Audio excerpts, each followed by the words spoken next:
Your life is in each other's hands. I think that's why we get along so well. I think that's why we've been able to develop the confidence in each other. I see it in your eyes, the hesitation. You can't let fear survive. The world needs saving, so push your doubts aside. Don't be complacent. This is your chance to rise. You've got to take it.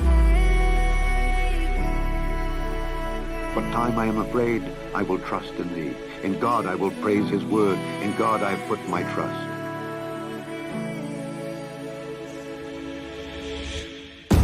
Engines on. 5, 4, 3, 2. All engines running. You're only getting braver, braver, braver.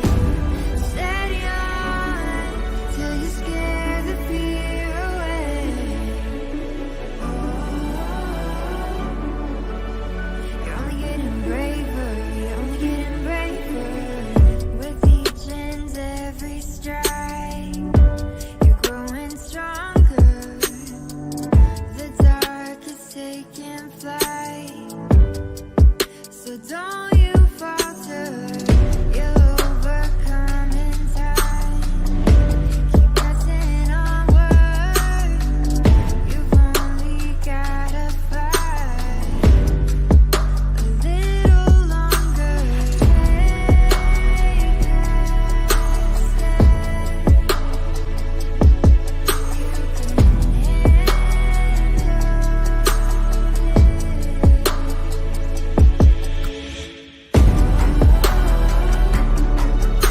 There's gonna be some danger, danger, danger.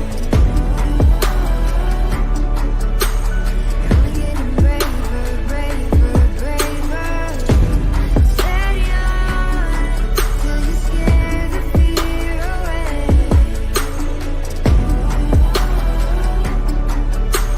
You're only getting braver, you're only getting braver. This is really a rugged planet.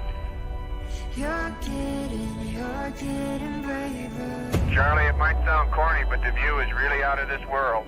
You're getting braver. Be strong and of a good courage. You're getting braver. Okay, the guidance is coming in. Looks good. The Lord is my light and my salvation. Whom shall I fear?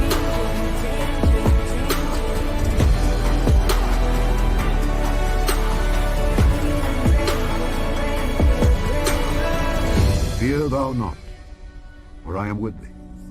Be not dismayed, for I am thy God. I will strengthen thee, yea, I will help thee. Yea, I will uphold thee with the right hand of my righteousness. Well, hello and welcome to Idol Killer, a ministry dedicated to destroying sacred cows for the cause of Christ. I'm your host, Warren McGrew. Joining me tonight, I normally refer to him as Infamous, but I think we might have to just call him the Moderate, Christopher Fisher. Oh, no, Welcome to I'm the Idol Killer. moderate. Yeah, you're Warren, now moderate. Now. Yes. No, thank you for having me on the show. I'm eager to get my bank account canceled. Glad to have you here. Now you're joining me as a kind of a co-host tonight. We've got a special guest on the program. Now this gentleman I think has earned the moniker Infamous. Andrew Wilson, welcome to the show, sir. Hey, thanks for having me. I appreciate it. No, absolutely. Now, for those who aren't familiar, you just kind of recently had a debate over on Modern Day Debate with Matt Dillahunty. There was a lot of brouhaha and hubbub surrounding that. It was somewhat controversial, but we're going to get into that later. But you also have an online debate channel that you host, and you guys call it Blood Sport over there. From what I hear, I hear it can get pretty rowdy. Yeah, I can. I mean, it's everything in between. So The truth is that most people don't want to talk about political topics which are pertinent to our time. They want to talk about everything but that. And so I'm not sure that the intention of the channel was to become a blood sports channel. It's just that if you actually have topics that people give a shit about, that's going to become very contentious. And I think that a contentious debate is a good debate. I think that it's necessary. And we have two very polarized sides on the political spectrum. And all politics comes down to theology, because theology is what informs culture. So what has happened as kind of the year and a half that I've had the debate channel going is you have seen that. You have seen that the leftists who have zero grounding, this type of thing, and the right wing going head to head on these political issues, because it's so polarizing, it seems like it turns into blood sports, but really it's just a contentious debate. And people don't like, well, I mean, don't get me, some people love it, right? But it's uncomfortable. It's uncomfortable when people have contentious ideas and they're going at it with each other.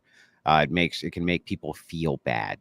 You know what I mean? So they kind of slap the label blood sports on it, but that's not really, it doesn't really capture the essence very well. You know what I mean? It's not really blood sports. It's diverse views, battling it out in the realm of ideas. And, you know, and I would assume that many of the people, I'm brand new. I haven't had a chance to get familiar with your channel or your content, by the way. So apologies.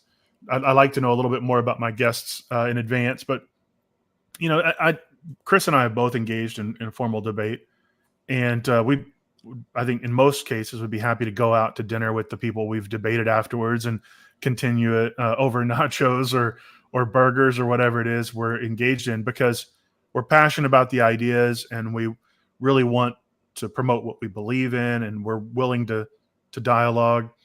And to somebody who's not familiar with that kind of way of thinking, to the outside, they go, "Oh, these guys must hate each other."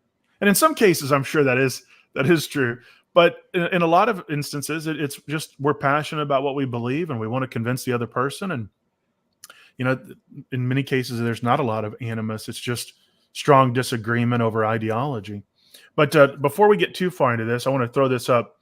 Idol Killer tonight is probably not going to be all that family friendly. So just a warning, viewer discretion is advised. There will be smoking, drinking, possibly gambling. Good. I don't think we have any showgirls that we're going to be bringing on later tonight. Oh yeah, Chris has brought his iced tea. but yeah. So, how long has the Crucible been around? How long have you been on YouTube and doing that over there? I've been going full bore with it for about a year.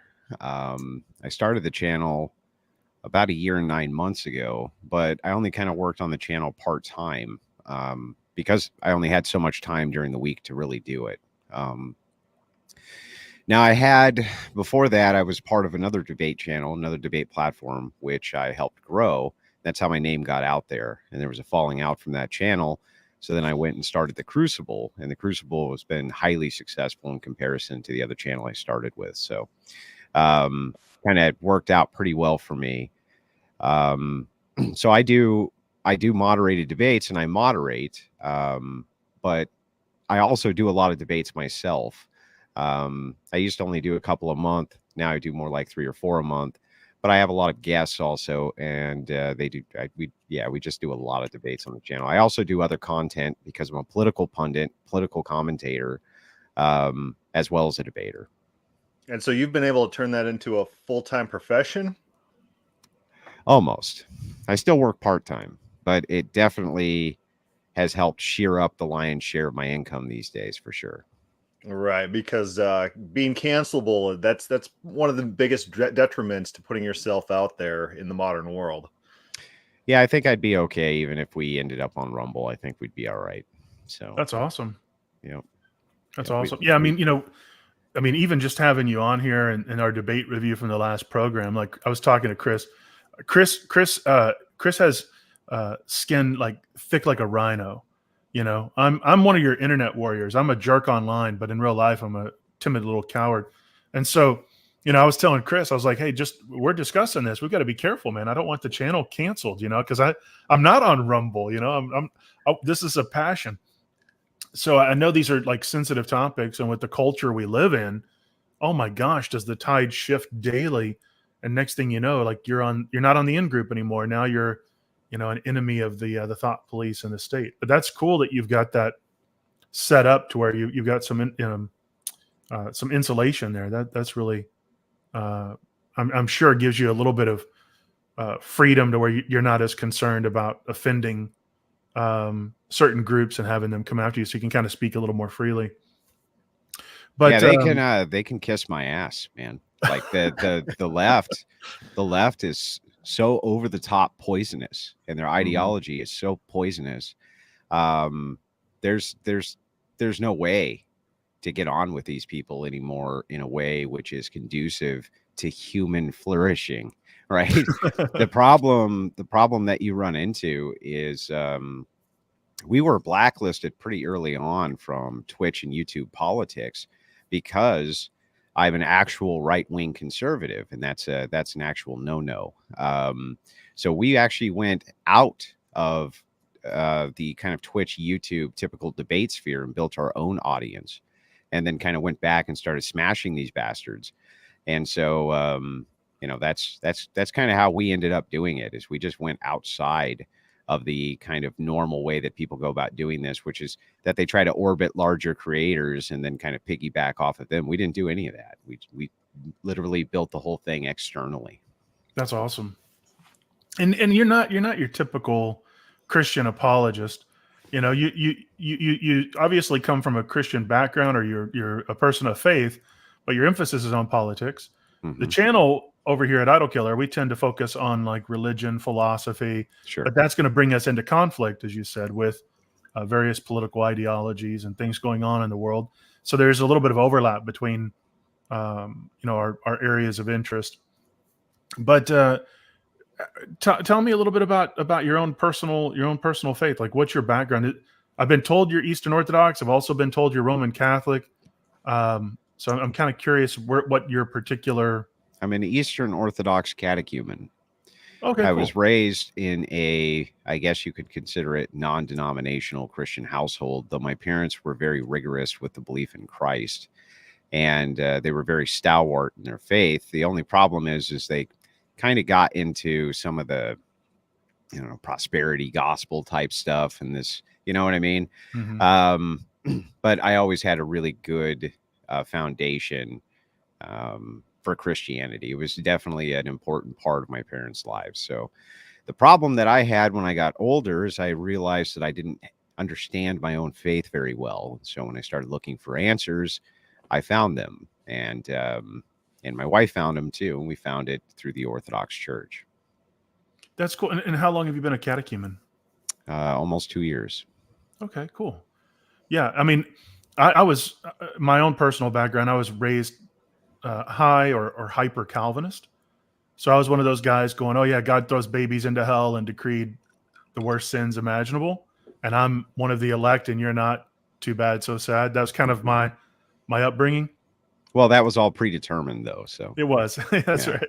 That was all predetermined. So don't worry about it. Yeah. So I don't need to feel guilty. I was just a puppet on a string. But that was where I was for about 30 years. And then our third pregnancy turned into triplets. And my wife took the kids out for the day and left me home, which was rare. And I got my Bible out, started reading it, and I was like, you know what? I don't think I've actually been believing what it says. I think I've been adding to it. So instead of taking a nap like I'd planned on, I spent the whole day studying. And at the end of the day, I wasn't a Calvinist anymore. I wasn't even sure if my faith was going to survive because it was such a world shift. But I started rediscovering what Scripture actually said. And then a year later, people started saying, well, who thinks like you, Warren? That lines up with Scripture, maybe, but who's ever taught that? And I go, well, that's a good idea. So then I started studying, and I was like, oh, these Greek guys with these awesome beards seem to have a lot of similar ideology as me. That's pretty cool. And oh, these Anabaptists over here, I find some agreement there, and even some SBC guys, Southern Baptist guys. And so I'm a bit of a Christian mutt, but I have a lot of love for my Eastern Orthodox brothers. And most of them, despite the official position of the church, would, I think, generously consider me a brother as well. But I have not made the decision to join the church yet. But I find so much truth there.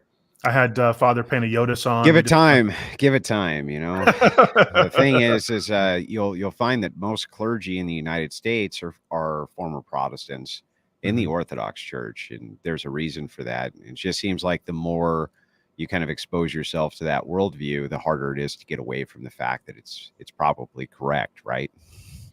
So. At least that's my perspective. So no, I mean, like I had Father Panayotis on. We did a long discussion, and his teachings on non-Augustinian anthropology and not the official like Roman or Protestant view of original sin. I was like, oh, like you're speaking my love language. You know, I don't hold to that whole transmission of sin nature via sex and guilt and all of that. And so the Eastern Orthodox view of ancestral sin lines up very closely with what I've discovered in my own studies. And I was like, rather than original sin, you mean? Yeah. And one, it's biblical. And two, it just seems to make common sense. I mean, you know, it's intuitive, but you know, you can't be a Christian and operate on intuition, because God, you know, has eternally decreed us all to have false beliefs if you're, you know, on the Calvinist side. But that's fascinating. And you know, as you can tell, I'm a bit of a theological geek here. But what was it about this debate with Matt? How did this thing come about over at Modern Day Debate? So, Modern Day Debate's in a precarious position. They want to be a channel which doesn't just kind of move towards internet people. They want to be taken very seriously. And kind of in order to do that, they've had to reach out to people who have kind of this large credibility. Guys like Matt Dillahunty, different MDs, PhDs, things like this. The problem is finding them opponents. And so what's kind of had to happen, I think, from James's end is they mix and match kind of Twitch and YouTube political pundits or, you know, Christian apologists with kind of these larger, big name, real serious type people. And so what ends up happening from that is sometimes you get a very unequal match, but sometimes surprisingly, it's the YouTube and Twitch pundit that does far better than the kind of overqualified hypermedia personality Jordan Peterson type.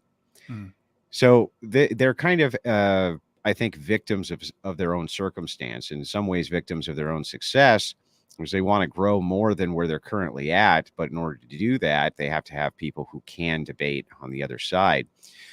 There's not a lot of right wingers left in the Twitch and YouTube political arena at all.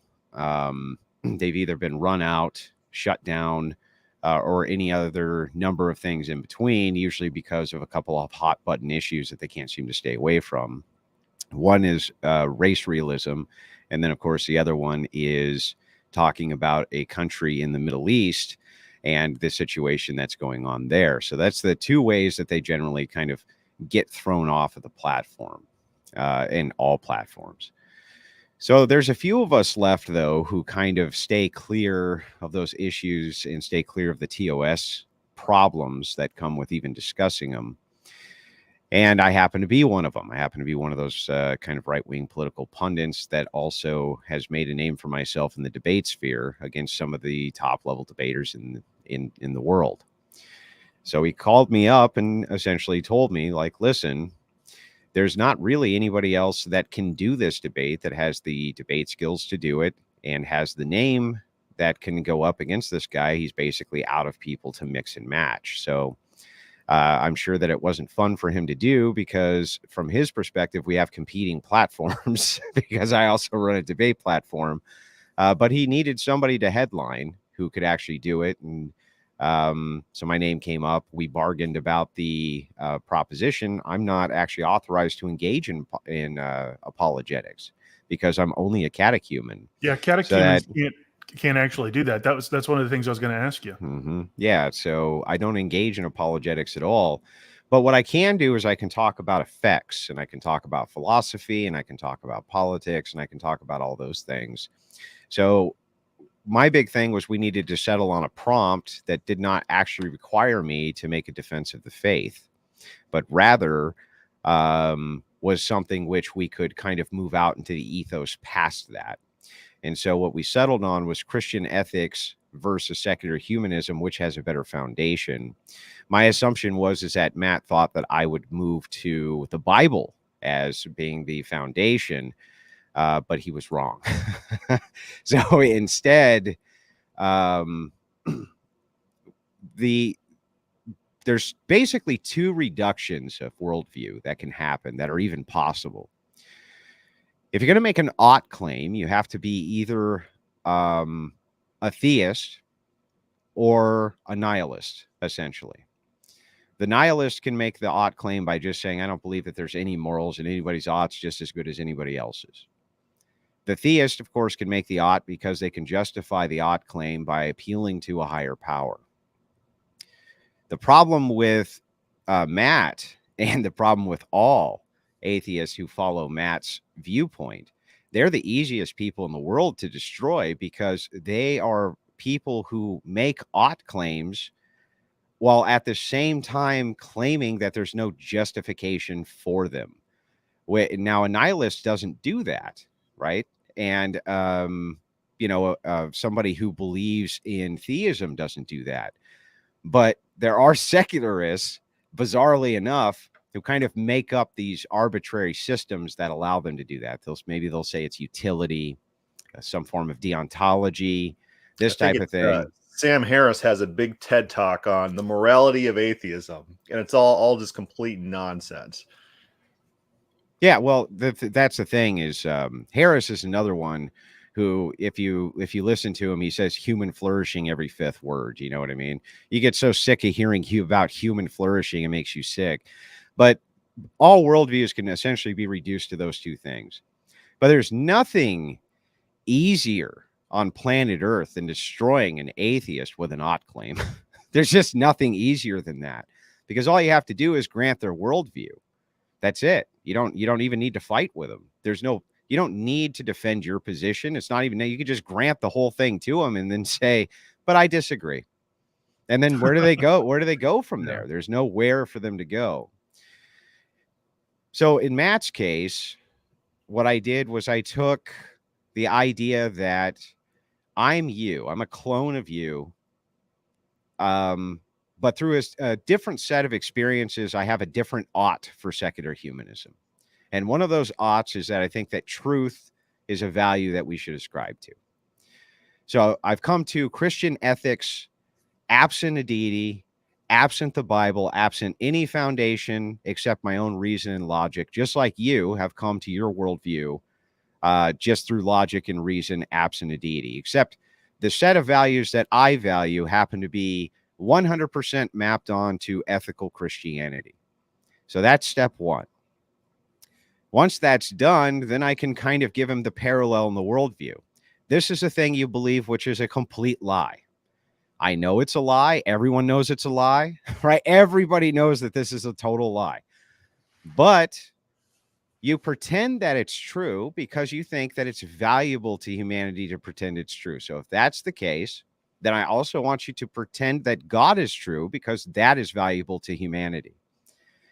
So that kind of shuts the gate on the argument, and that's it. It's done. There's nowhere to go from there. There's no possible way a secularist, now that they've been ruling for 60 years, can ever say that the societies that they have are healthier or better than theist societies. It's not even possible. So once you kind of grant their worldview and say, well, if we should lie for the betterment of everybody, then shouldn't you lie because theist societies are better? Shouldn't you lie about there being a God? And they kind of have no choice but to say yes. And once he realized that that was what was happening, the entirety of the debate was pretty much done. Andrew, it was a brilliant move, man. I mean, I thought that was a brilliant move. And I don't think people generally that we're watching that aren't familiar with debate strategy or the concepts or, leading someone down the garden path and closing those gates, I think a lot of the typical viewer may have missed some of those steps and the reason for conceding, and they would say, "Look, Andrew conceded, therefore the debate's over." Granted, Yeah, there's no you concession. granted it for the purpose of the debate to make a Mhm. bigger point. And once that point hit, you could see Matt's reaction. He was like, those eyebrows went up. And I don't think he had a way out. Then he's just left comparing, his to yours, and then letting the audience make a determination over which is better. And I think it's pretty obvious at that point. But I don't think a lot of people that were watching it were looking at the strategy of the debate.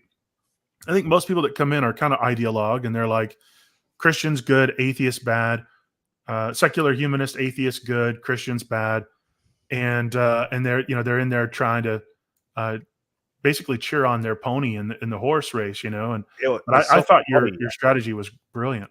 All these low IQ atheists flood into the comments saying Andrew does not have an argument. And they're in our video, they're in your video in the comments, and they're just all just claiming. It's like it's like, can you guys not process information? Can you not process arguments? Well, no, but they can't. Listen, this is something which I've experienced now hundreds of times over. They have a golden calf. LGBTQ is the atheist golden calf. It is the secularist golden calf. If you mention it at all ability to process reason, all ability to process logic, all ability to control emotion, it's gone instantly. It just flees the scene. So what you're left with instead is you're left with a completely irrational person who can no longer even hear what you're saying. They can't hear what you're saying. They can't understand what you're saying.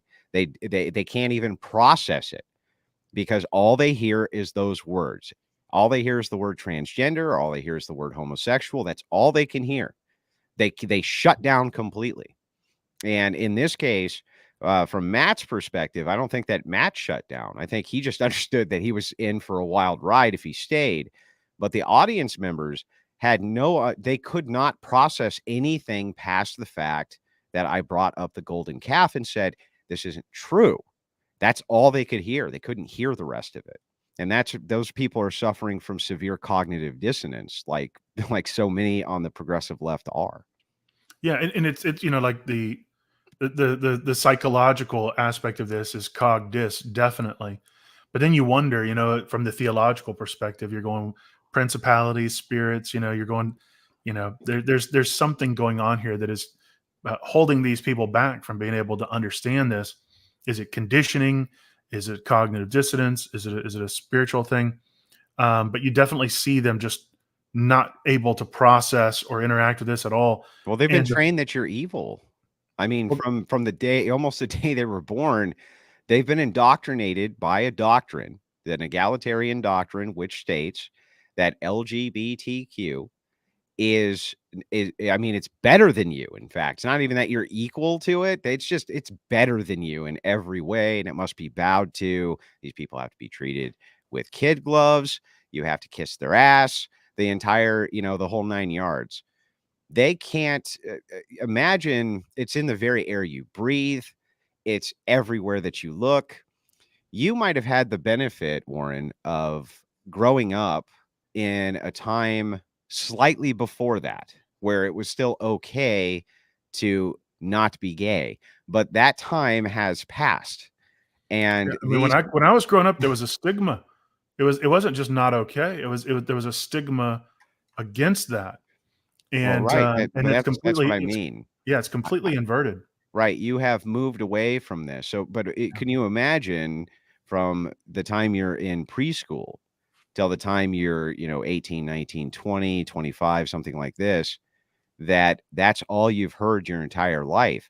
It's much akin to how the boomers react still to communism, right? When you talk about, communism or the Cold War or things like that, Russia's bad, we got to destroy Russia. They lose their minds, but they've been so smacked over the head by having to hide under their desk during nuclear bomb drills and everything else. It's no wonder that they react that way so viscerally just to the mention. Now, I agree with them that communism sucks. I'm just saying that once you kind of understand and ID the thought process, you can see why people shut down when this is mentioned. Oh yeah, it's long-term indoctrination, and Sure. it's behavioral modification where you get the cookie if you do what they want, and you get the rod if you disagree with them, and you start to get conditioned. And there's different metaphorical ways in which they'll enact that. One of the things that Matt said, I can give the timestamps of it. I'll go ahead and I'll just give the timestamps in case somebody doesn't trust me on this. But at the 11:24 mark on that modern day debate, he said, "I don't know Andrew at all. I don't know what version of Christianity he's advocating for. I didn't bother to look him up. We literally just met, said hello as I sat down here." And then at the 21:44 mark, when he was upset with your opening, he said, "I'm not going to sit here and dignify the preparation that I went through and what people work here for." So, he apparently did some degree of prep for this debate, and he brought the I almost said Communist Manifesto, the Secular Humanist Manifesto, brought that with him. But if we're to take him at his word at the 11-minute mark, he didn't know you from Adam, didn't bother you looking you up, didn't know your position at all. So I'm curious how much advance notice you two had that y'all were going to be squaring off against each other in that debate. 2 months. Yeah. Did you look up Matt's videos at all, or you know what? Hang on. 40 days. Sorry, about 40 days. So not too. So on your live stream, you said you watched a ton of his videos. How many hours of his videos did you watch? Probably 10 hours. Yeah. Yeah. I mean, that's pretty standard if you're going to debate someone. And you mentioned how Matt is the more credentialed or well-known person in the two, between the two of you in this debate. Mm-hmm. So you would think that he would actually take the time to try and find anything he could from you on these positions, so that he wasn't getting in there and making himself look poor.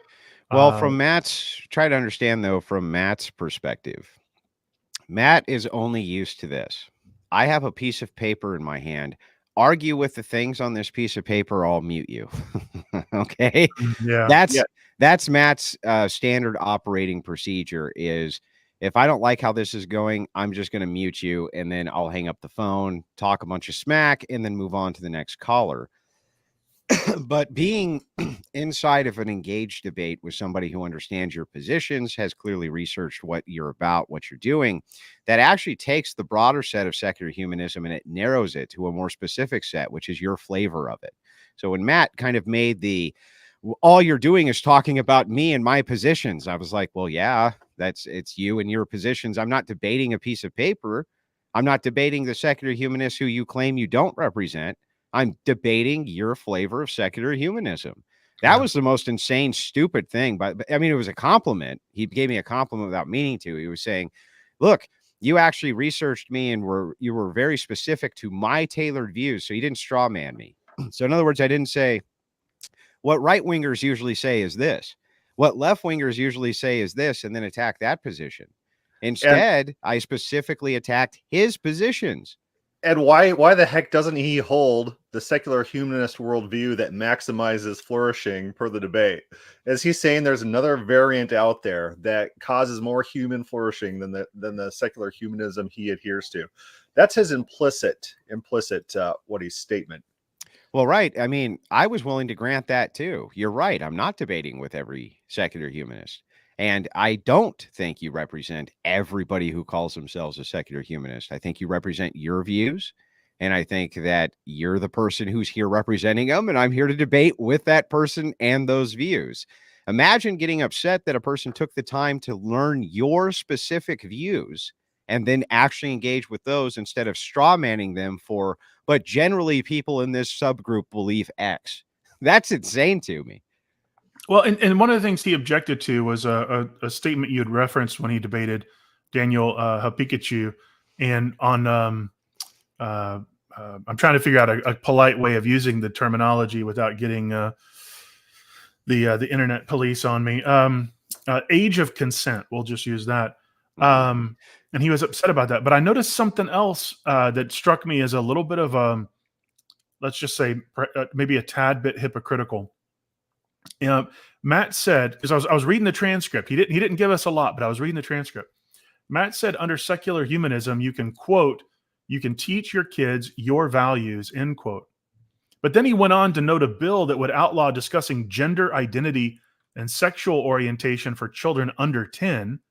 And he objected to public schools being prevented from indoctrinating my kids about his preferred sexual ethic, which clearly violates the claim that we can teach our kids our values. So that struck me as a major contradiction, and it made me question whether or not he was being honest in his claim that you were misrepresenting him in the Kikachu debate. Well, not only that, but I specifically said you would not make legislation against this, which he stated emphatically. Yeah. And I said that I would. And the point of saying that wasn't even to misrepresent his position, but to give you the contrast and the parallel of now I'm clone Matt. I am the clone of Matt, who through a different set of experiences says, I would legislate against this, and you wouldn't legislate against it. So how is it that your flavor of secular humanism is superior to my own for human flourishing? That's the point. The point is not even what the substance of it is, though I did pick that because it's a gut punch when it comes to kind of biting an optical bullet. And it also gives an emotional response. And that's part of debating. Part of debating is entertainment. I mean, part of debating is delivery and rhetoric. And yes, so I was looking for the thing which was most rhetorically effective, but would also draw the contrast between the two worldviews for flourishing. We could have picked something like, I guess you think people should eat bananas and I don't, or some stupid thing like that, but it doesn't have quite the flourish and the gut punch. It doesn't relate directly to human flourishing quite like that example does. Right. Yeah. No, I agree. So you said you were given about 40 days of an advance notice. You said you spent probably about 10 hours watching his content in preparation for that. Some of it I did live. Some of it I did live. Oh, really? Because it was hilarious because a criticism is obviously you didn't know anything about Matt's positions. And I was like, well, I have and didn't do any debate prep. And I'm like, well, I have hours of live video that would refute that.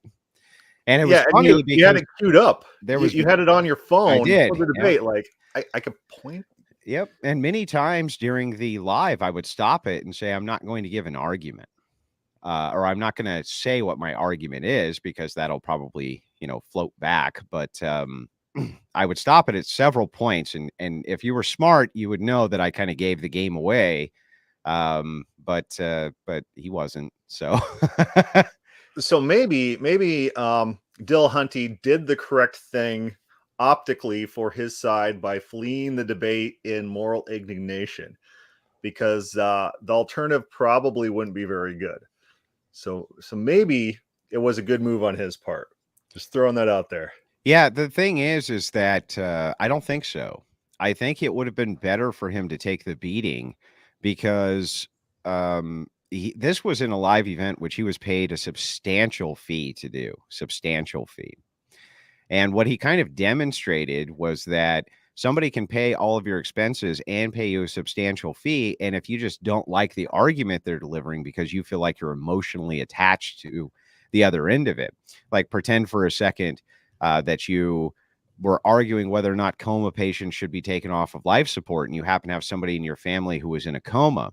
You can't come in and indignantly say, I'm not going to argue this point because I'm emotionally attached to it. It's your responsibility, in fact, not to do that. So ultimately, what he proved is that he will, even if you pay him to go to an event, which he charges these phenomenal or fantastic speaking fees to do, that if he just does not like the argument, even if it's totally pertinent to what he agreed to, he will literally just flee. He will flee. He'll destroy the show. He'll wreck it. I don't know why anybody would ever pay him a speaking fee again if it's against a contentious Christian, because now that people know, they're going to use this argument again and again and again until it's answered for. But there is no answer for it. So, well, we can only hope.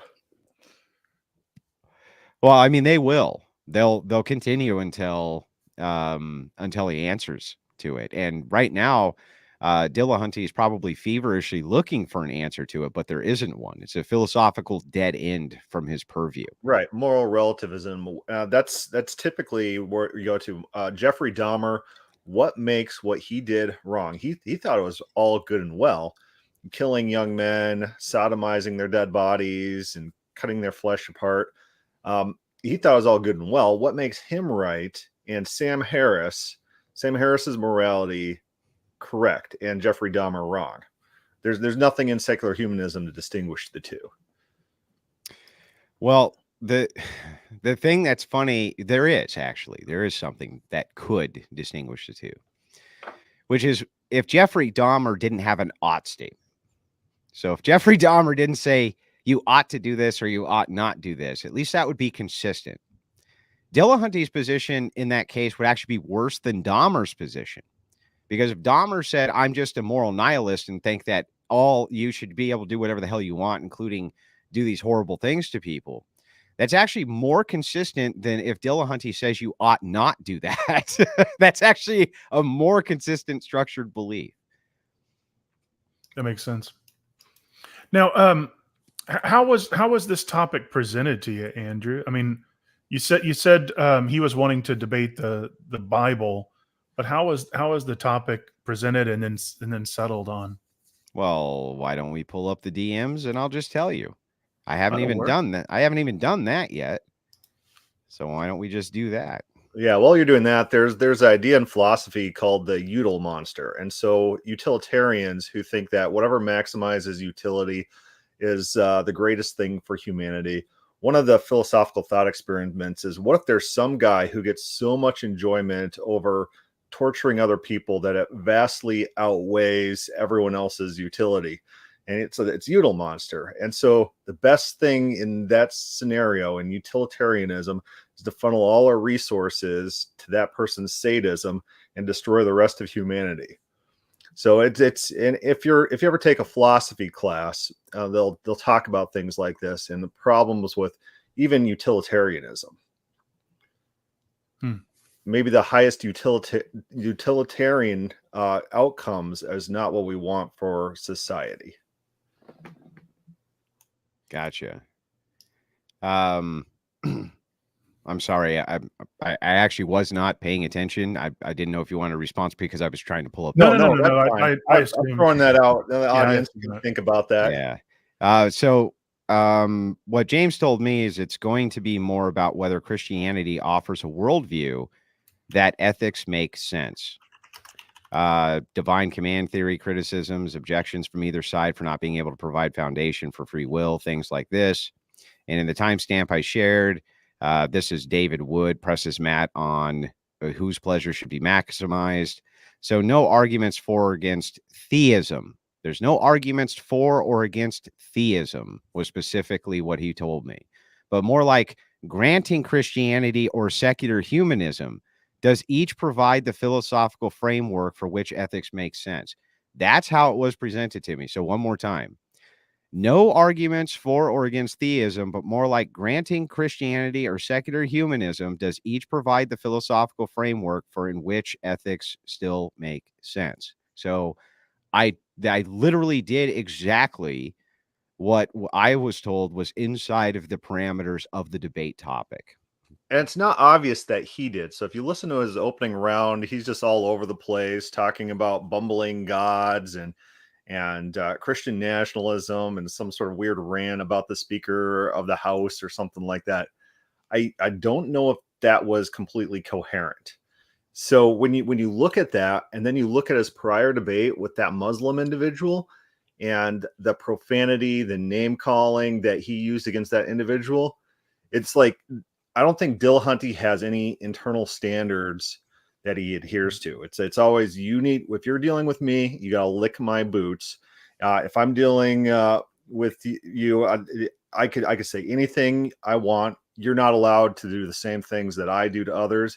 You cannot do that to me. You have to treat me as if I'm the king here. I'm the person of respect. You need to be lower than me in this debate. Well, I mean, there's a lot of truth in that for sure. He's kind of an arrogant little cuss for a guy who's short, bald, and gay, right? He's pretty arrogant when he runs out of the room because of an argument. Who runs out of a room who's a professional debater because the other side presents an argument? Right. That's insanity.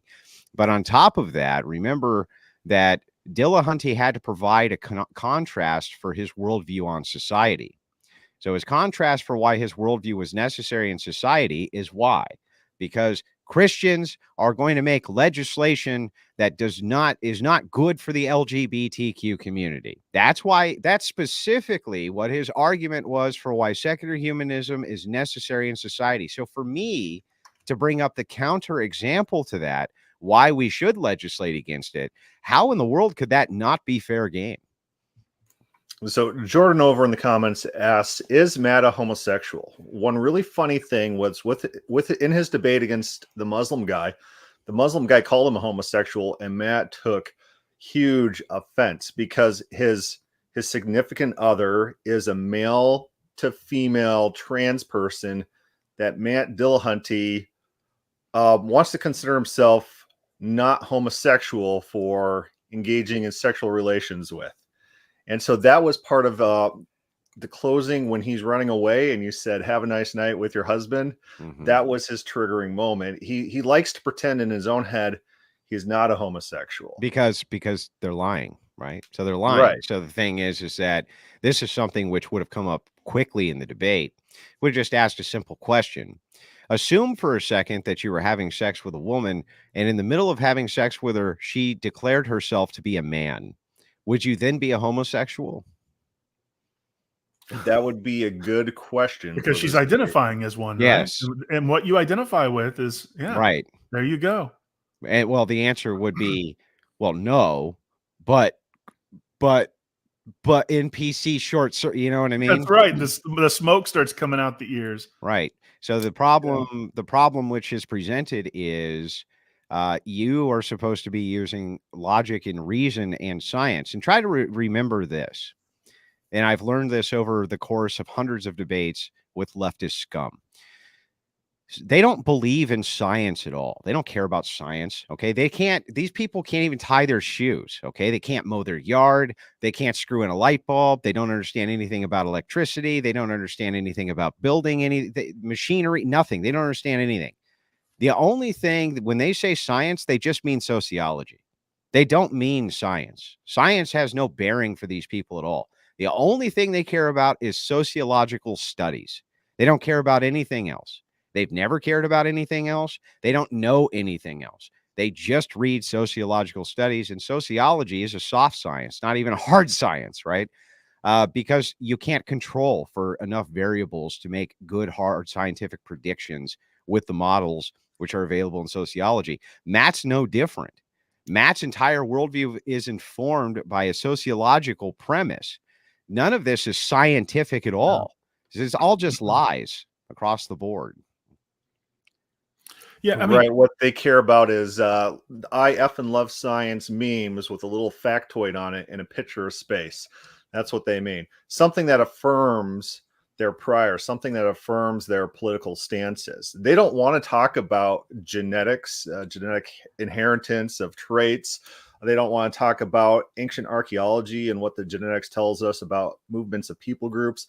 They don't want to talk about biology. They don't want to talk about male, female sex differences, not that sort of stuff. Their science is all anything someone with a PhD says that just affirms whatever nonsense I already believe. I mean, their equivalent of science would be like tarot cards.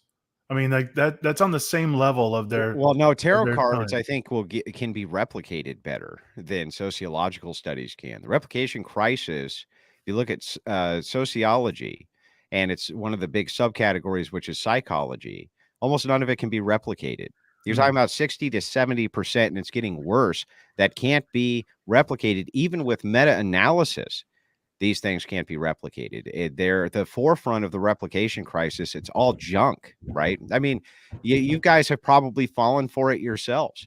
I know that I have in the past, where you will kind of give out a fact that you've heard that has been defined by sociologists as being true. You know what I mean? A good one is like, when you yawn, it makes other people want to yawn. Oh, yeah. Yeah, right? You hear that all the time. Yeah, is that true, though? Well, now you put me on the spot. I want to say no. Well, that's the thing, right? Yeah. You want to say no, or you want to say, but you've always in my heard experience, when I see people yawn, my body wants to yawn. Right. But is it that your body wants to yawn because Or do I yawn you because see I it, heard or this do is the you result yawn of the because you study? heard that you're supposed to yawn Yeah. when other people yawn? Yeah, That's the it's hard to question. do correlation versus causation. Warren McGrew, in an effort to get your channel banned off of YouTube, what's the most replicable thing in social science? I'm not getting banned. I'll allow you to say Stereotype it so I can- accuracy. What is it? Stereotype accuracy. Oh. Yeah. Okay. So Well, thank you for that, Chris. I appreciate that very much. Now, one of the things too, Andrew, when we're doing debates, you flow a debate. You're writing down the points that your opponent is making, and you're trying to figure out how to look at his main arguments so that you can respond to those and address those. And in normal debates, you give your opening, he gives his, you write your response and rebuttal, you give those arguments, they do theirs, you go back and forth, there's some cross-examination, maybe some audience questions and some closing statements. And then if you're scoring the debate, I don't know how modern day does it, if they actually score the debate, if they have people actually flowing the debate. Well, they did have the vote thing in the back, and so they were scoring it based on, they're trying to do one of those truth squared debates where the audience votes before and after, and then you see But how many people. if it's an put their mind. audience, which Matt was they're bitching not really about. flowing. Matt was bitching about it the whole time. It was funny. He was just whining about it incessantly. He was like, "I can't believe that they're doing this." I was like, who cares, dude? Like, who cares? Who cares about that? I literally don't care. We're doing a live audience debate.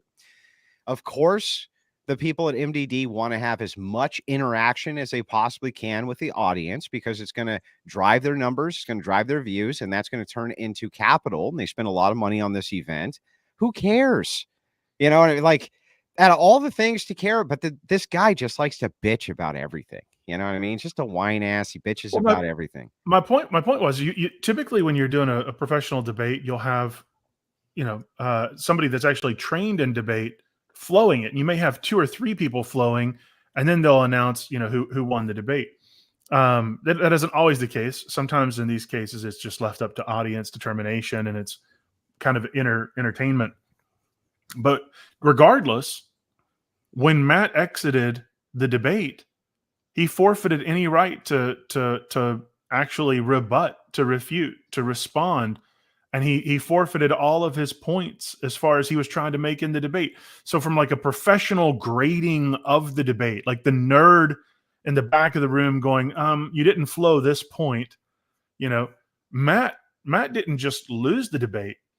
He abandoned it. He bombed it. He blew it out of the water. He lost it on every point that he brought to the table. So he said he didn't want to dignify his preparation with responding to you, but he absolutely what's the word I'm looking for? He demeaned his preparation and threw it all away. And so every point you had, he didn't have any opportunity to rebut. So every point you had stood. Any preparation? I don't know if he did, other than his normal day-to-day activity.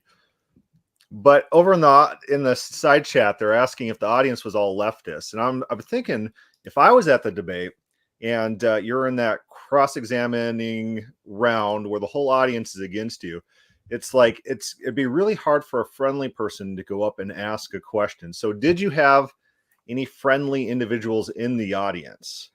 Or was the audience completely hostile? It was basically totally hostile. We were commenting on the audience. There was a couple of people, I think, who watched it who were sympathetic to my worldview. But they were just kind of like, what the hell is going on here? Right. Once it started becoming out of control, where these guys were kind of rushing out of their chairs to seize the mic to give me these self-righteously indignant speeches about how awful and terrible it was that I dared question their golden calf. And all you can do in that case is humiliate them over and over and over. And the thing is that these people are laughable. They're a laughing stock. They deserve to be stuffed into lockers. I can't believe that they have the nerve to even talk to somebody as awesome as me. They should just write in the locker, right? That's where they belong. What are they doing anywhere near a person like me? They don't deserve to bask in my presence. And this is the thing that gets me, is like, I mean, all jokes aside, The arrogant hubris of these people that it was off limits for me to engage in the debate at all tells you all that you need to know. They just did not want me to be able to engage in the debate. That's what they were really upset about. Had nothing to do with kind of the tangential point of trans issues, which was tangential ultimately to the ultimate point. It was a tie-in only to show the absurdity, but that's all they could focus on. And that is kind of the mark of a weak mind. Right. There's a Jonathan Haidt book called The Righteous Mind, in which he talks about how studies show that those who are conservative or right wing are better able to accurately describe and give the arguments of the left. The left are completely ignorant of right wing arguments. They just don't know what they are. And so you have a whole class of people who are encountering things that they've never encountered because their entire worldview, everyone has been sheltering them, putting them in this bubble. YouTube is censoring any criticism. Twitter is being paid by the government to hide conservative tweets. So they've been sheltered from the actual arguments and interaction, and they think they're in this high moral sphere. And once they encounter any little bit of resistance, they just don't know what to do with that. It just blows their worldview.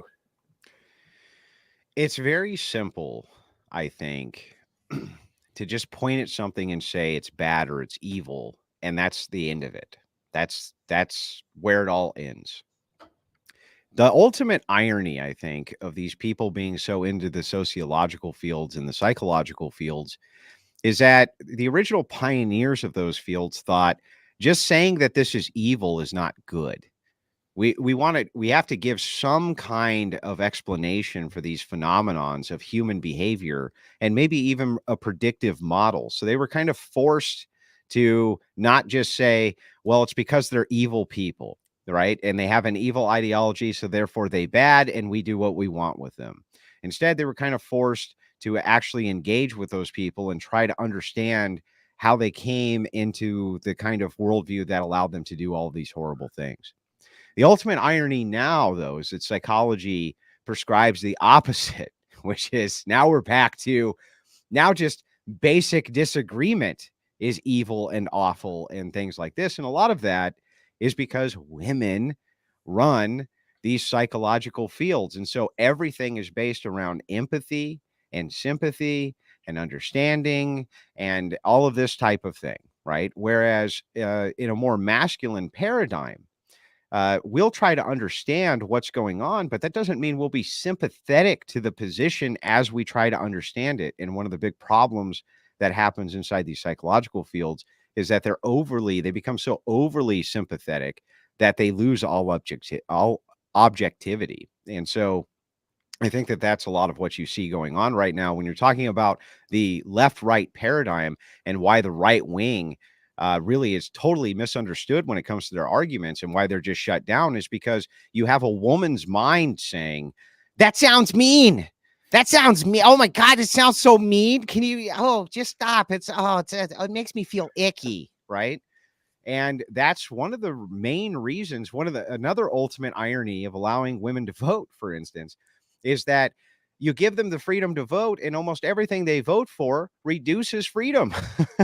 It's like irony layered on top of irony on top of irony. And so, yeah, I think that a lot of this has to do with the fact that, the science that they point to is heavily run by the feminine, and only the feminine mind can come up with the kind of absurdities that, unfortunately, us as men have to deal with. Like, I put on a wig, I'm a girl now. It's like, what are you talking about, you lunatic? Yeah, that's why I say the word lunatic. That's the first thing that comes to mind is what kind of crazy person does this shit, right? Absolutely. Like, they're all confused. They're like, well, it shows that crime decreases the more people we have incarcerated. It's like, yeah, no shit, Sherlock. They're like, of course. Yeah, exactly. Well, that's the thing, right? It's like, why is that even offensive? How could it even be offensive unless it gives you a feeling you don't like, right? But what does that have to do with anything? You know, how you feel or how emotionally attached you are to a thing, it's not going to take away objective reality. And that's the problem which has happened now between the discourse between the left and the right. Is like, if I say that's a tree and you say, but emotionally I feel like it's a rock, you need to adhere to the fact that emotionally I feel that way. So no, we don't. And we shouldn't. I'm not doing that. You crazy, right? And I wish that more people would kind of begin to understand that these aren't designed to be emotionally provocative necessarily. It's the fact that you can even be emotionally provoked by an argument. That's the problem. That's the issue. Yeah, and I mean, you know, you talk about you use a rock and a tree, and that's a great example because you know, sometimes things are just what they are, and it doesn't matter how you feel about it. You know, there's a few questions here though I want to get to in the side chat. Thank you, Victory Street Ministry, for the super chat there, man. Much love and appreciated. We have a question here. By the way, go over there, chat, and make sure you flood these guys with super chats. Seem like nice guys. Make sure you flood them. Make sure you do that. Yeah, please. I need all the love I can get here. And thank you for that. Question from Tattered Bible Podcast. He says, would you set up an abortion debate between a dirty heretic like himself and some random pro-choice moron? He's wanting to get in there and do a debate. Where can people reach you if they want to schedule? We have one of the best pro-choice debaters on planet Earth. His name is Zen. He goes by Zen Shapiro. And he is, I haven't seen him lose one yet, and I'm happy to do it. Just note, if you don't have a lot of debate experience, it always seems like it's easy until you're in it. That's the truth. So if you want to just remember, there's no mercy on this platform. If they completely obliterate you, I don't stop the debate. You just keep getting pummeled until it's done. That's the way it works. So,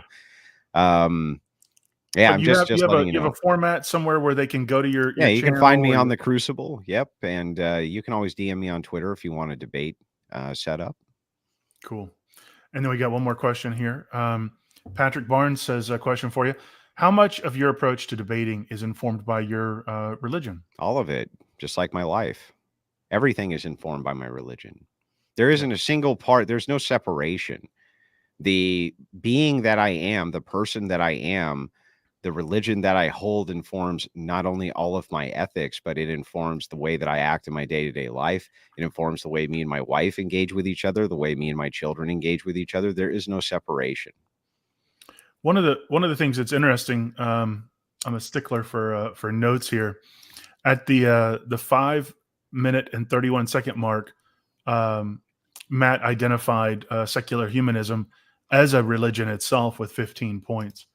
So, Matt's worldview is defined by his religion as well. So just in case some atheist is out there trying to do a dig here, I don't really know Patrick, and judging by his icon there, I don't think that's the case at all, but just in case.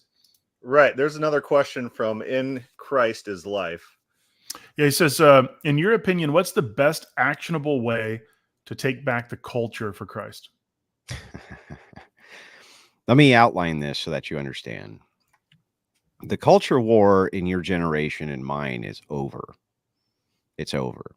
There is no way forward in that, but you don't have to worry about that. Just like the churches of old that were built by Christians took hundreds and hundreds of years, we're a very patient religion and a very patient people. The nice thing that's happening right now is that theist nations are breeding like rabbits, and the atheist nations are completely destroying themselves. The birth rates across the board, across the entirety of all Western nations, are under replacement with the exception of one westernized nation in the Middle East, Israel. And that's only because they spent about 20% of their entire budget on in vitro fertilization because they realized they had a problem, which is that all of the theist nations which were around them were breeding like crazy, right? Reproducing, and they were not. And in order to offset that, they realized we're going to have a significant manpower issue in the next 60 years if we don't do something about this. South Korea is at, I believe, the last I checked, it was 0.8. So which means they're not even having one child per two people. The United States will shortly be at that threshold as well, except if you look at the numbers and you dig into it, you recognize this phenomenon which is happening, which is that the religious are still reproducing and the secularists aren't, which gives me great hope for the future. This means that really your only primary duty to win the culture war right now is to reproduce and have a family, because your enemy is not doing that, which means that if you just give them and instill values and tell them that they can take positions in government and things like this, you win, because we have reproduction on our side. So that's actually the best way to win the culture war, is to get married to a good woman and have lots and lots and lots of babies. And the more of you that do that, the future is literally yours. That's what the number says. Yeah. So abortion, the guy who brought up abortion's not non-selective. It's very, the people who opt into aborting their children tend to be the worst people in the world. And so it's just throwing that out there. Again, thank you, Tattered, for the I call him Taters, but thank you, Tattered, for the super chat. He says he'd be up for the debate. If he because I think he's a Unitarian, but he's a friend of the channel. So we're not going to kick him off the channel just because he's a heretic.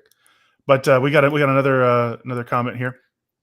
Jay Gee's Music Lounge says, "Did you happen to view the debate Matt had with Jay Dyer before your interaction?" Yeah, so I'm pretty good friends with Jay Dyer, and I did watch that debate. The thing is that I think that the transcendental argument is an extremely strong argument, but I didn't want anything that was too heady or anything to end in a stalemate. Thought it was far better instead to just say, listen, if I grant that everything that you're saying is true, then you still need to grant that you should lie to everybody and tell them to still follow the God I follow, because the effects on society are still better. I think that there's no worse optical bullet for one of these people to bite than that one.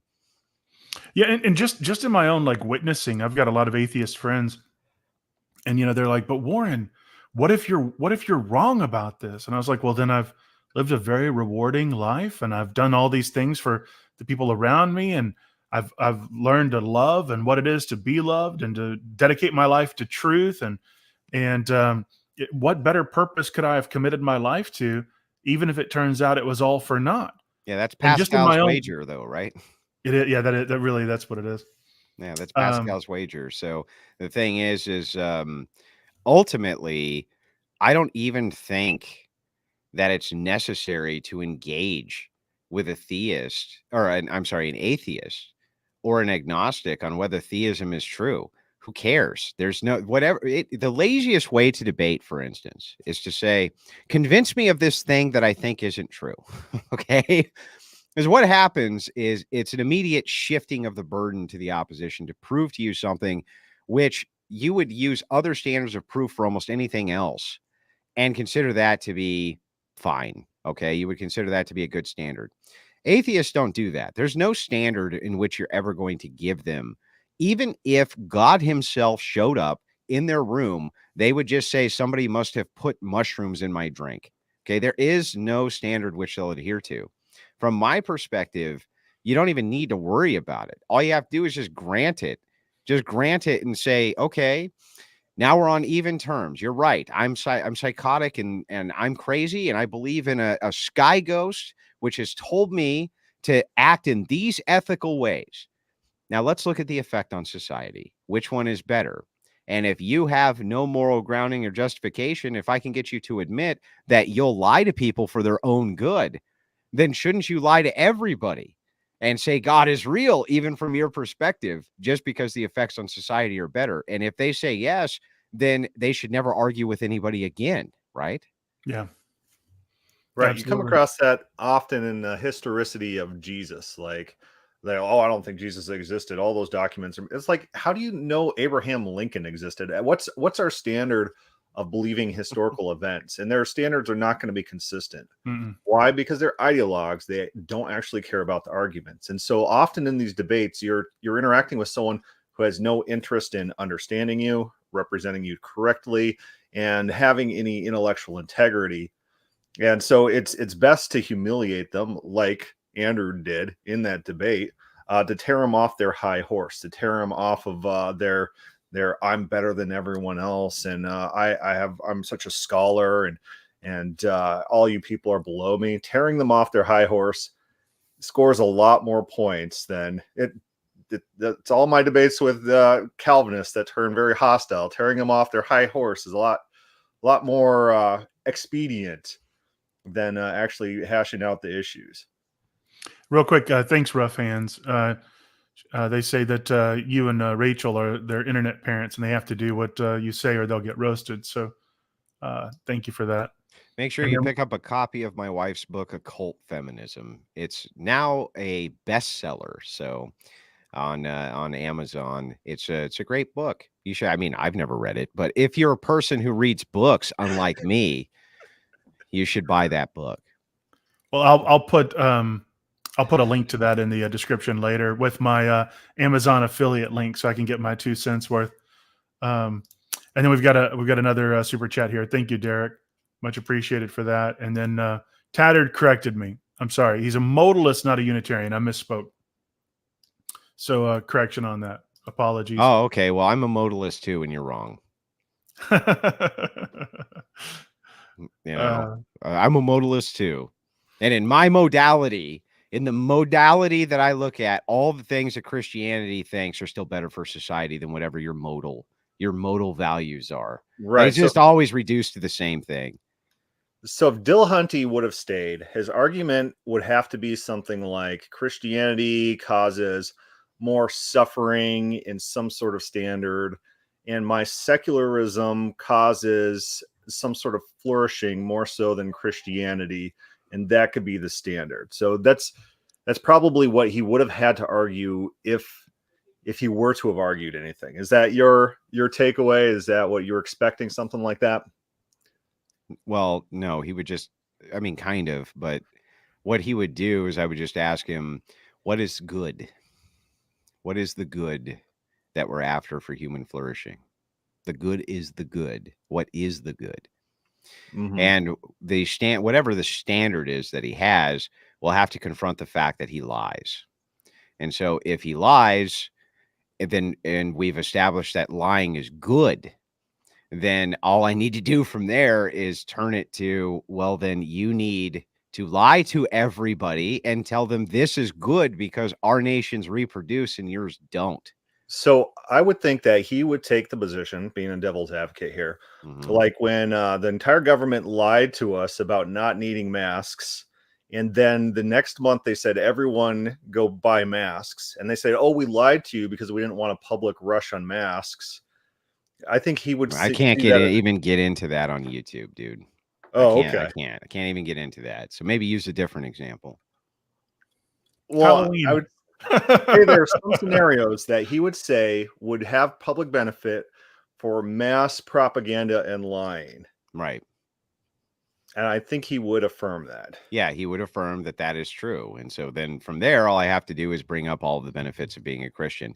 You're far less likely to have mental health problems. You're far more likely to reproduce. You're far more likely to be stable. You're far more likely to make more money. You're far more likely to have negative adverse consequences to almost anything you do in life just by being a Christian that's anywhere in the world at any time in the world compared to your secularist counterparts. So if that's all true, then all of the effects on society seemingly are much better just by affirming that you're a Christian. Just that affirmation, even though you think it's a lie, right? The consequences are better. And isn't that why we do that with this other group that you happen to be attached to? We affirm their identity because it gives better consequences, right? So, okay, great. Then do that for us too. And then you should never debate again. As soon as you bite the bullet and say, yes, that's true, I guess I should, then you should never debate it ever again, right? Because you should just always affirm, yes, Christianity is true. You should always lie and say Christianity is true from the angle of the secularist. I mean, you should never say it's not. But then he doesn't get to do his private deeds at home with his private individuals. Well, I mean, he can even do that as long as publicly he just lies from his perspective and says Christianity is true. I don't care. As long as every time he's on a platform, he's lying from his perspective and saying Christianity is the truth, right? Then that's a fine outcome as far as I'm concerned. That's a fine outcome as far as I'm concerned. Now we got another super here. This is Timbo. He says, is it possible to be moral without a set foundation? What is moral then? Yeah. Well, what is morality without a set foundation? Like a subjective standard. So if you want atheist morality, you could go look at his TED Talk, Sam Harris's. They deleted my comment off of it that was critical of his claims, but it's basically just subjective. It's whatever I think is the best, and Jeffrey Dahmer doesn't get to disagree with me. Okay, well then I think the opposite of that. So I guess we're good. The problem is that anytime you want to set one of these standards of can't I be moral even without a foundation? Well, then what is morality? Absent a foundation, it's a set of my personal preferences. It's like, okay, well, then if it's a set of your personal preferences, my personal preferences are the opposite of that. So am I moral? Well, not according to my preference. It's just like, and then at that point, it reduces on itself over and over and over into nihilism. Eventually, you're always going to get to nihilism. You're going to have to get, they're eventually going to have to agree your set of preferences has to be just as valid as theirs. They have no way to tell you that it's not, other than it's their preference again. Well, it's my preference that your preference is wrong. Well, it's my preference that your preference that my preference is wrong. You know what I mean? Et cetera, until you get to nihilism, which is just saying there is no standard for morality at all and basically do whatever you want. Yeah, absolutely.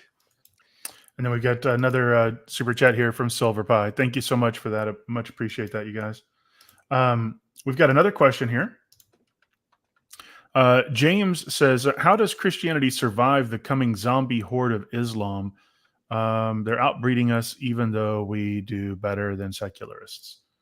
So I'm assuming you're saying, well, there's a high percentage of the Muslims that are deconverting. I think the internet is doing significant damage in exposing the problems and claims and entailments of that system. So when Americans are asked what percent of America is Muslim, they'll answer like 30%. Real numbers like 1%. And so America is largely shielded from Islam. I'm not sure if people realize the numbers on that. Well, no, there's actually a simpler explanation here, which is that when Muslims do not have a common enemy, what do? Assimilate. No, they destroy each other. That's what they do. They destroy each other. So the thing that's kind of hilarious and ironic is that, yes, I'm sure that there will be at least some parts of the Middle East, especially in Africa, where, you actually do see the Muslim religion increasing. But Muslims themselves and Muslim nations still also have a crisis when it comes to reproduction. You'll find this in Iran and Iraq and all over the place inside of the Middle East. But the thing is that they're just as like to fight themselves as they are to fight with Christians if there's no Christians around to fight. So, yes, they may in some parts of Africa right now be kind of winning the race in reproduction, but just understand that these things are cyclical and that in 120 years, you may see a huge explosion in reproduction happen in Western nations as they start to fall back into Christianity. I'm looking here through the side chat. I'm listening out of one ear, but I'm also looking to make sure. In college, one of my stories is I wrote an article about Islam and all the terrorist attacks on Islam. And then in one of my pro-life meetings, all these hippies stormed in, like violently surrounding us and yelling at me. And all the people in the room thought I was going to be dragged out and beat the heck out of. But from that conversation, I got talking to one of these hippie guys, and they're like, no, Muslims don't cause all the terrorism. I'm like, okay, we'll run the numbers. Give me a list. He's like, okay, here's a Wikipedia article that lists all the terrorist attacks. I sat there for like an hour or two running all the numbers. It was like 95% of all the attacks were Islam, and 99% of all all the casualties were Islamic casualties, and they mostly target each other. And I present this to him, and he's like, "Oh, this is all just biased." It's like, this is your data set. You gave me the data set. His big thing was, "Oh, Israel does the same type of stuff." I'm like, okay, whatever. But anyways, what we can see. Chris always tries to get us canceled, by the way, Andrew, just so you're aware. Like he'll bring up topics that'll get us canceled. Islamic jihadist attacks are mostly against other Islamists, and it's always this intra-Islamic jihad against each other, the Sunnis, the Shiites. You see the Saudi Arabia, that their government's bombing Yemen currently, and they're in fighting with Iran. It's just a huge mess. And so, yeah, I totally agree that Islam has its own internal problems that they're sorting out. Now, Andrew, where do you go from here? What was was there a major fallout between you and James over at Modern Day? I mean, how are you guys sitting? What went down? Are y'all on good terms, or is it? Do you think you'll be back? Do you think? Well, I was treated pretty horribly, to be honest with you. But the thing is that I always am. It just comes with the territory. So the truth is that I don't really expect that any major mainstream platform that I go on, I'm going to be treated well.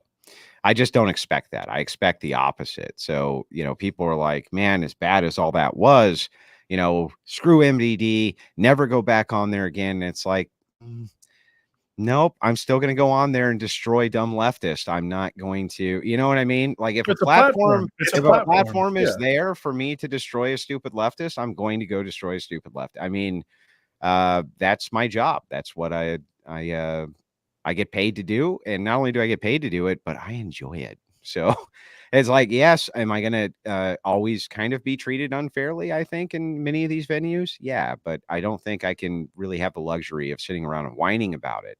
I think instead, stack it, right? Stack it against me every which way you possibly can. Just makes me more skilled at my job. Well, I've always said I prefer debating jerks than nice guys, because if you've got an opposing view, you don't want somebody who's kind and likable and charitable and easy to get along with representing a view you disagree with. I mean, I want somebody in there that's just treating me like garbage so that I can, kindly come in there and rip them to shreds with my logic and my reasoning and my facts. And people go, well, why do you keep doing that to yourself? Why do you keep putting yourself through it? And it's like, because I'm trying to expose problems here. I'm trying to bring truth to this. I'm trying to put light on it. So I say, as long as you've got a platform, take advantage of it. Joseph says, you're right, prove him wrong. So I guess he's not a Calvinist because he's presupposing libertarian free will there. Welcome to the team, Joseph. I think you brought him with you. I would say half my follows here are hate follows, by the way, Andrew. I don't know if you guys have those over there where they like to just follow you, just tell you how awful you are. All crusades. What do you mean? I'm lovable. Everybody here loves me. What are you talking about, man? That's right. Well, everybody on the screen. I don't know what you're doing wrong, but there isn't anybody in this chat who doesn't think I'm fucking great. Just so you know. Yep. Heresy is a question, fire is the answer. You must be a friend of Matt Slick here. Hey, have you ever thought about debating open theism? Danny Martins wants to know. Now, you're in the catechumen. How long until the prohibition against speaking on doctrinal matters? I don't have any interest in doing Christian apologetics professionally. I'm a political debater. I'm always going to be a political debater. I hate leftist progressives more than anything on this planet, and that's where I'm always going to put my focus. So the thing is that I have built a lot of arguments off the backs of giants who are brilliant theological debaters, and I don't have the years that are required to catch up with those people, nor do I have any inclination to do so. However, if you have a prompt that sufficiently involves politics, I am happy to move in and blend the two. But no, there are far better apologists than me out there. And I think that instead of moving towards trying to boost me up to do apologetics. We should instead move our sources into boosting them up so that we have the most competent people on the stage to represent the worldview of the Christian. I think that's a very humble position there, Andrew. I appreciate that. You're too reasonable. Yeah, I like how in your live stream the other day, you're like, well, look at me, I'm manly, I got kids, things like that. It's we're all fathers here. We all love our children, and I think that is the biggest hope we have for America is in our children. So well, children. It is, but the thing is try to remember this too. The Christian apologists, they need us in the worst way, because Christian political pundits and political debaters are garbage. They're absolute garbage across the board. And we can kind of get in these areas where you can't, to advance an ideology that needs to be advanced in a way that people can understand through the political theater. And what happens instead is so often we're kind of browbeaten into not doing that by leftist infiltrators who go onto your channel and say, you're supposed to be nice because you're a Christian, which is insane. And it's insane that people listen to them. Their whole job is to shut you up. That's all they're trying to do, is shut you up. They don't want you to talk about anything ever. So we need more Christians in the political theater as political operatives who actually hold a foundational belief in Christianity and advance that through the political theater. And unfortunately, we don't have that. We've been browbeaten into secularists into believing that somehow secularists should have the right to rule, but not Christians, which is insane. We have way better justification for why we should be running things than they do. But unfortunately, somehow we've allowed ourselves to be browbeaten into this. And no, I think that if you're looking at this as like an info war, we need more people in the political arena who are Christians. And I wish we could see more of that. Right. It's hard to do with platforms censoring anyone who dares. It's very difficult. Listen, it's not an easy road. Okay. It's not an easy road. The path is narrow for sure. But I wish we could see more of it. I wish we could see more people moving into the political arena who have these really good, solid values and debate them on even normative things and kick the hell out of them, because that will do more to advance the Christian ethos than anything else. I'm reminded of the meme where it's like, what? No, I'm not a Christian, but if you don't affirm my ideas of what Christ would affirm, then you're some sort of terrible, evil person or non-Christian. And so in your debate, actually, one of the people who stood up during the question and answers were trying to do that.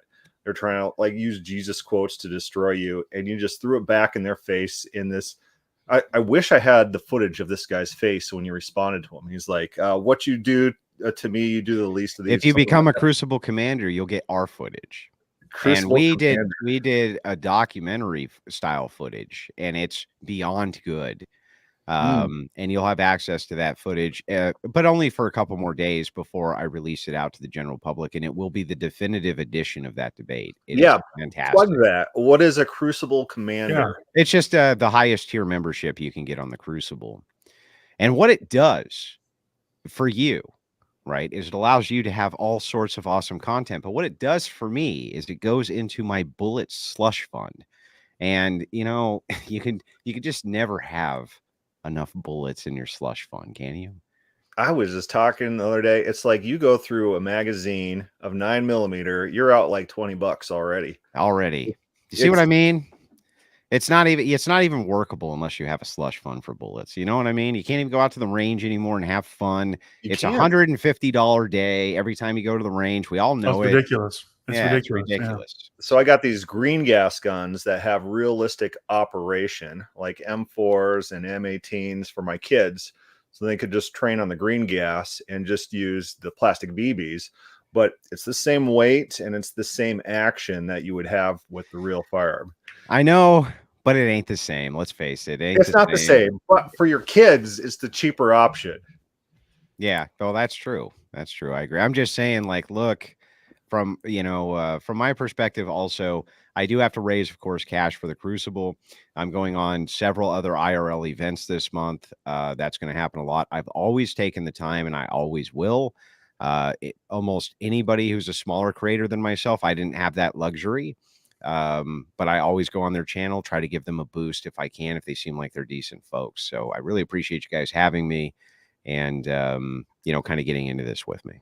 Oh, no, thank you for coming on and giving us some inside scoop and just kind of breaking it down for us. Chris and I did a review of your debate a couple days ago, and I was telling him, I was like, oh, I'd love to bring him on. He goes, well, I just messaged him for you. So I was like, oh, that's great. So I appreciate you coming on. So you said you have a couple other IRL, I'm assuming in actual debates. Anything that we're going to be seeing up on the old YouTube, or is this something that you have? Yeah. Well, yeah, I have a huge debate I recently did on the Pearly Things broadcast. And that'll be out. I don't know when exactly. But it's actually spearheading her Audacity network. This particular debate that I did. I'm also going on the Whatever podcast twice this month to take on. You're going on Whatever? Yeah, take on the scumbag degenerates over there. Which I'll love watching that, man. I know who to root for now. Yeah, which will be more fun than a human being should be allowed to have. What's also neat about it is it's in Santa Barbara. So one of my daughters gets to go with me and visit her grandparents, who she hasn't seen in several years. So kind of take care of two things at the same time. You know what I mean? That'll be fun. Yeah, it's fantastic. So that's Pearl Davis's podcast. Yeah, the Twitter lady. Mm-hmm. Yeah.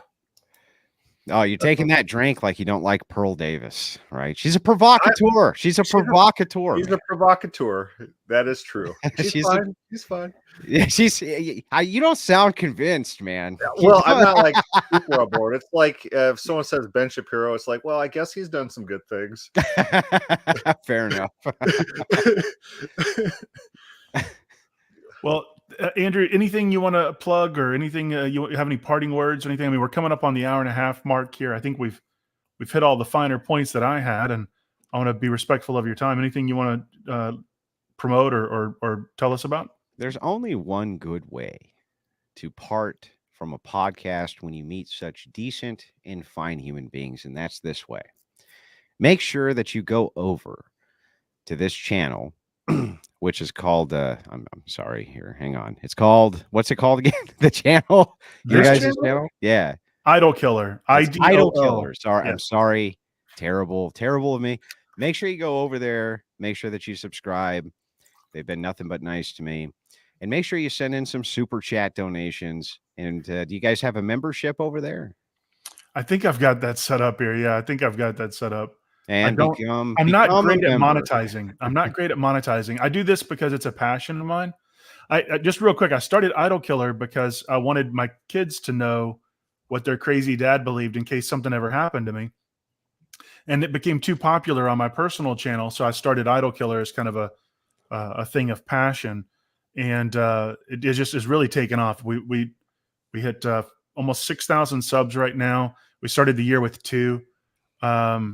So it seems like the Lord's blessing us, and people are kind of digging what we're doing here. But yeah, it's been good. But I need to know how to monetize it better. And hopefully I see you guys in the political arena at some point. That would be great. How about taking on some degens in the political arena, telling them to go to hell? That would be fantastic. Let's try that. You know what I mean?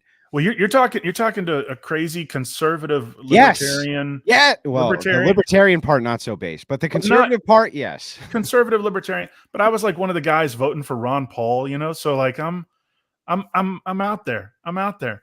So but yeah. I'm not conservative. I'm just right wing. Yeah. What's worth conserving? Well, what's worth conserving is Christian ethics.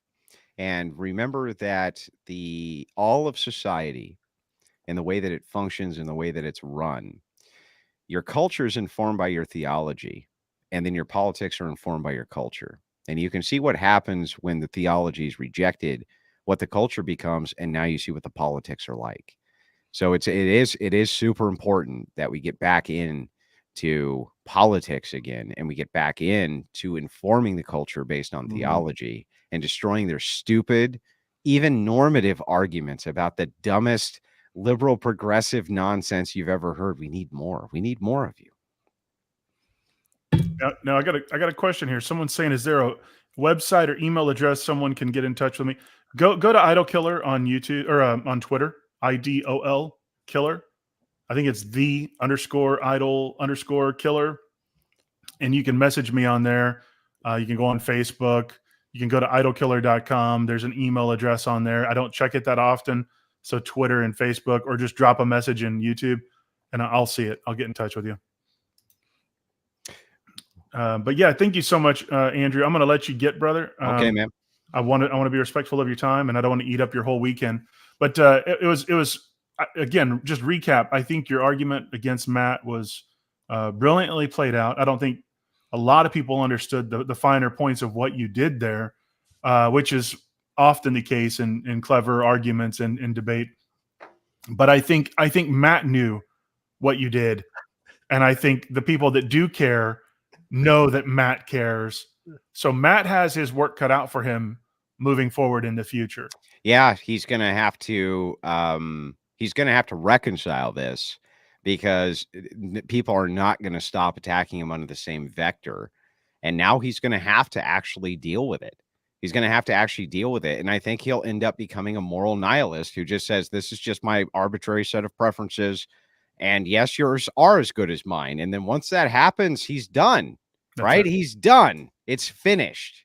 So goodbye, Dillahunty. Enjoy your wrecking. You know what I mean? Let's hope so. All right, guys. Well, thank you so much for your time. Have a wonderful evening. You have a good night, bud. Thank you so much, guys. See y'all later. The only way to get there was to float through the terrifying void between us.